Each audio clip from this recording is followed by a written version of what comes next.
What's happening, folks? Back with another reaction, back with some more punk rock, and back with some more vinyl punk rock. And we're back with some more Propagandhi. We're going to listen to their second album, Let's Talk More Rock, from 1995, one of the albums I still have on vinyl. I mentioned it before, like, so many of the punk albums that I have from different bands, but especially like Bad Religion, Propagandhi, Dead Kennedys, I had like their whole catalog on vinyl, but then I had to sell a bunch of them a few years ago. Just because I was sort of on hard economic times, and it was like, well, I've got a bunch of vinyl that, most of them within a couple of days of me posting it, someone had bought it on Discogs, so I had to do what I had to do, but some of them were able to survive that, and, Propagandhi, I think I have like 3 vinyls still, so, yeah, it is nice that I was able to keep some of those records, but nevertheless, we're going to listen to a tune called Let's Talk More Rock, the title tune on the album. This tune is very interesting to me.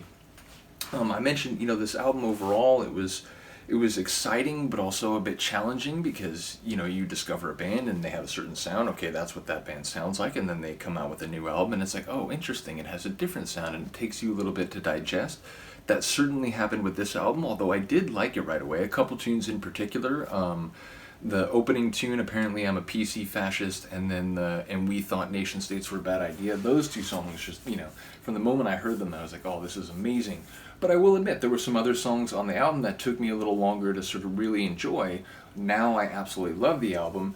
But I was always interested by the song Let's Talk More Rock for 2 reasons. One, it has sort of like a sort of fun, kind of groovy feel for a punk rock song and for a Propagandhi song. It almost feels like, I'm not going to say pop punk, but it has a kind of like tongue-in-cheek sort of sound to it. But lyrically, it's very interesting to me, and I'll give you an anecdote that I think sort of informs very much what Propagandhi was talking about in the song itself, which is to say, the song is about the way in which I think a lot of people who were excited by the first Propagandhi album and, oh, this is a very, kind of like progressive political band and so on, when they found out that Propagandhi was also LGBTQ like positive and supportive, not just tolerant, but supportive and accepting. I think some of these people who claimed to be progressive and were maybe like genuinely anti-racist, but maybe they still had some homophobic attitudes, and so when they found out about Propagandhi, they're like, oh, why you guys are like, you're making that an issue, like whatever. And the band is basically saying, fuck off, dude, like, you bought our albums, well, guess what? That means you gave us our cash, so buy the, like, transitive property. You've got your hand down my pants because, we are in support of gay people and the LGBTQ community. They didn't use those words at the time, or that acronym.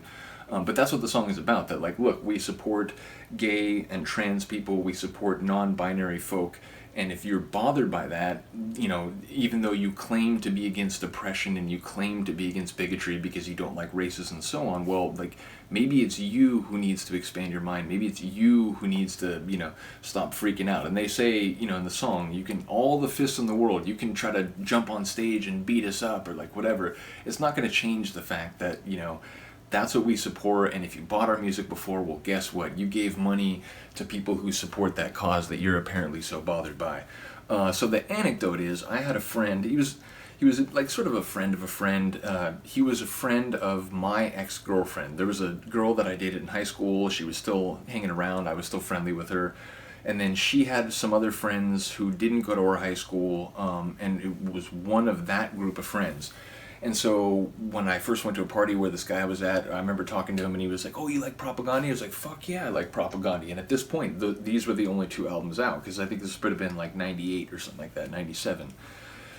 And so we were talking about tunes and whatever, and he's like, oh man, but the title tune of the second album, Let's Talk More Rock, it's such a cool song. It has like just kind of this groovy kind of feel, whatever, but then you find out what he's talking about. It's like, oh man. And I was like, well, I think that's kind of the point of the song, is that, like, if you really claim to be against bigotry and so on, then you don't stop at racism. You, like, recognize other forms of oppression, which, incidentally, there's another song on the album about nailing Descartes to the wall, which is about, like, factory farming and meat and dairy and so on, and it's saying very much a similar sort of thing, but that, like, if you recognize one form of oppression, well, it's not a great leap to then start seeing other forms of oppression that may have eluded you before because you weren't really thinking about them in that way.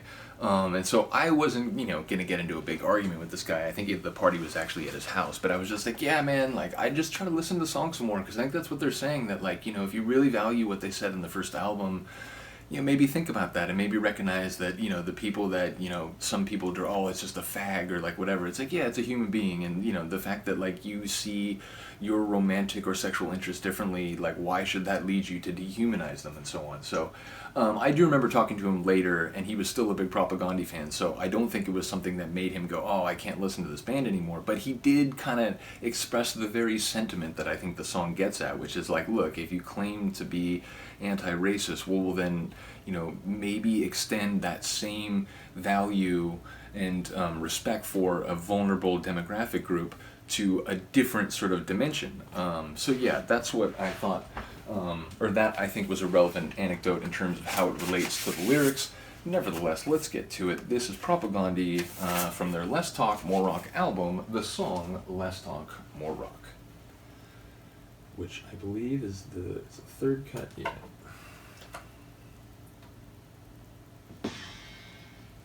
I'd like to why did you take this, my son? And put your stupid I think the personal anecdote in this is from George, I think.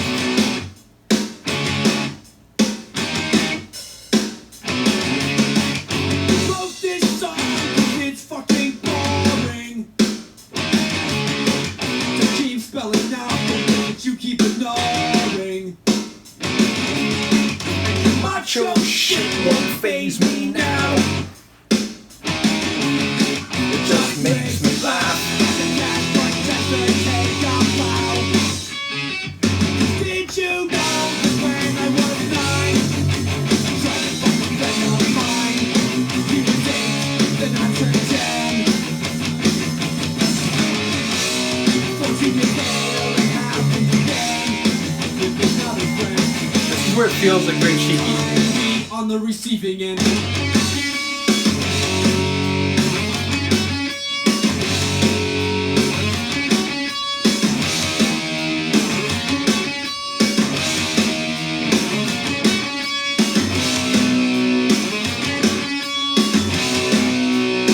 All of this and the world can't save you now. Dance to this, you drink to me.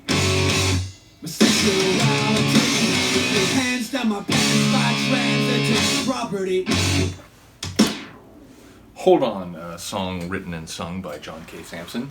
Yeah, I really do enjoy it. Like I said, I think musically it sounds like it's being a little cheeky. Like it's, it almost sounds kind of like a pop punk song.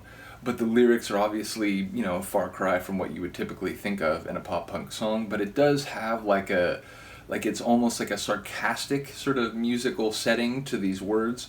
But yeah, I do like that sort of, challenge thrown down to Propagandhi's fans. Like, hey, if you enjoyed our first record and our message, you should know we're about this. And if you don't like it, well, guess what? You already gave us your money. So you indirectly supported this thing that you're apparently bigoted about. So, yeah, I do enjoy the song. Like I said, this whole album kind of grew on me. I liked it at first, but I'll admit it was like, I wasn't as crazy, like, oh my god, this is life-changing, the way that I felt about How to Clean Everything. Though I will say, when I first got Today's Empires, that was another, like, holy shit, bro, they took their game to a new level here. Like, this is amazing.